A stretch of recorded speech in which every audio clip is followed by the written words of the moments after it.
Lindsay is a very good and effective representative of the establishment. Does Lindsay have a concern that we are the only major country on earth not to guarantee health care to all people? That some 60,000 people a year die because they don't get to a doctor on time? I didn't hear much about that in that opening statement. Lindsay care that we have the highest prices in the world for prescription drugs, and that the pharmaceutical industry right now has 1,500 paid lobbyists in Washington, D.C. to make sure that in some cases we pay 10 times more for the medicine that we need? That was Senator Bernie Sanders debating Senator Lindsey Graham on the issue of health care. And that topic is definitely timely, considering the fact that a new study indicates that literally hundreds of thousands of Americans could have been living today had they had access to universal health care during the pandemic. This is a study that was just published in the Proceedings of the National Academy of Sciences, and here are their findings. The lead author, Allison Gallivanis, looked into, I want to get into their methodology to explain how they found the numbers here. They looked at the mortality risks of COVID-19 among people with and without insurance, as well as their risks of all other causes of deaths. The researchers compiled population characteristics of all uninsured Americans during the pandemic, controlling for all sorts of factors, including age, life expectancy, the elevation in mortality associated with lack of insurance, all of that. So let's get to the details. What did they find? The researchers calculated that 131,438 people in total could have been saved from dying of COVID in 2020 alone, and more than 200,000 additional deaths from COVID-19 could have been averted since then, bringing the total through March 12, 2022 to more than 338,000 people. That's how many people could have lived if they had health care during a deadly pandemic. Now, it's possible that this study is actually underestimating the number of lives that could have been saved had we actually had a healthcare system in this country that made sense. Having consistent access to care can prevent chronic disease from occurring and can ensure that patients who develop chronic disease have it better managed. I would think that if one took that into account, the estimates of avoided deaths would be greater than the numbers reported here, and that's according to Ann Keller from UC Berkeley. She's an associate professor of health policy and management. And the other thing I want to mention is just how much money having a system like Medicare for All, for instance, would actually save. Our current system is incredibly expensive, but that is not what Lindsey Graham would have you believe. In fact, during his debate with Bernie Sanders, he uttered the same BS lies that we hear from corporate Republicans and corporate Democrats, to be quite honest. Let's watch.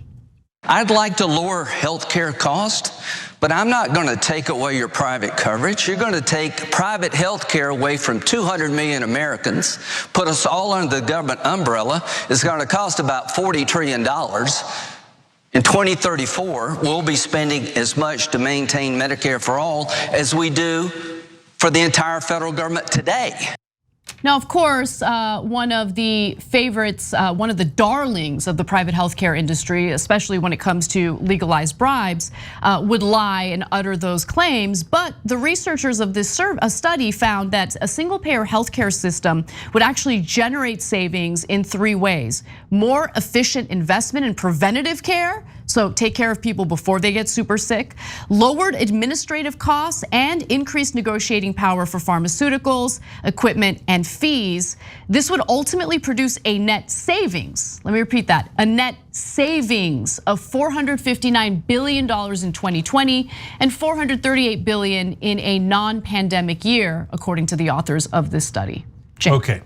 So first thing I want to emphasize is that these are real scientists. This is in Scientific American. This is not a political article in terms of the numbers that you're seeing, both in the death rates and in the amount of money that we save.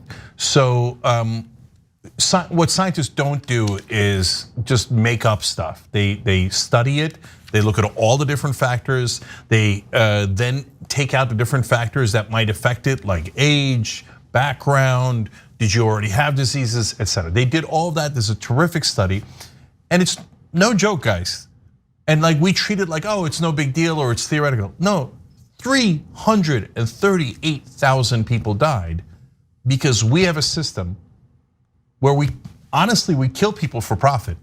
No other developed nation has this system. They all have single payer. They all have universal healthcare coverage for two reasons. One, it's shown indisputably in every country that's ever done it that it's lower price and better results. So it's already, that debate is already over. Everything else you see in America is a lie. The media is lying to you, the politicians are lying to you. That debate worldwide is 100% over. Everyone needs to be in universal healthcare just on costs and results alone, but I've got part two. I just want to go to graphic 6 while you're making that point, because graphic 6 is a graph that shows you how the United States fares compared to all of these other developed countries, healthcare system performance compared to spending. And as you can see, all of these other countries actually spend far less on their healthcare and provide far better results. And we've talked about that over and over again. So I just wanted to provide some evidence to what Cenk is saying here. Yeah, and so part of the lies is what Lindsey Graham just did, where he says, well, you're gonna lose your private insurance. And so look, if the Republicans said such a stupid, outrageous lie, I just say, okay, yeah, they're protecting their donors, etc. But the media repeats that lie over, mainstream media, over and over again. That's Jake Tapper's favorite lie. It's cable news's favorite lie. So why do I call it a lie? So I asked one of the biggest opponents of Medicare for All, Michael Bennet. He's a corporate Democrat from Colorado. He was running for president. I asked him 2 different times. I said, look, you guys keep saying it takes away private insurance, but it gives you better insurance that covers more coverage. In fact, it's universal coverage, and you could choose any doctor you want. Isn't that true? And he said, oh yeah, that's definitely true. It's the quote unquote Cadillac package. So what difference does it make if it takes away your private insurance and replaces it with better insurance? Well, his donors don't like the Cadillac package. Yeah, and you get better coverage and any doctor you want. What earthly difference? But they frame it like, oh, as a private insurance is good. You guys have private insurance. Is it good? Is it like, oh, you get anything you want? You go to any doctor? No, you got to be in network and can't be out of network. There's lines after lines after lines. It's super expensive premiums, deductibles. They're like, oh, they'll take that away and just give you insurance for free. Ooh, that covers everything. Ooh, well, that sounds so bad. No, it's a fundamental lie. Lindsey Graham's a liar. If anybody you see on cable news repeating that, they're doing that for propaganda purposes. So, and then finally, look, there's the moral argument. Are we really gonna let over 300,000 people die so that corporate executives and totally needless private insurance companies make billions in profits? Yes, we are. Yeah. We've already done it. We've already done it. So, and understand that everyone who's opposed to universal health care coverage or Medicare for all says, yes, we should let them die so that my donors can make more money. That's just a fact. It's an absolute, irrefutable fact. Thanks for watching The Young Turks, really appreciate it. Another way to show support is through YouTube memberships. You'll get to interact with us more. There's live chat emojis, badges. You've got emojis of me, Anna, John, JR, so those are super fun. But you also get playback of our exclusive member-only shows and specials right after they air. So all of that, all you gotta do is click that join button right underneath the video. Thank you.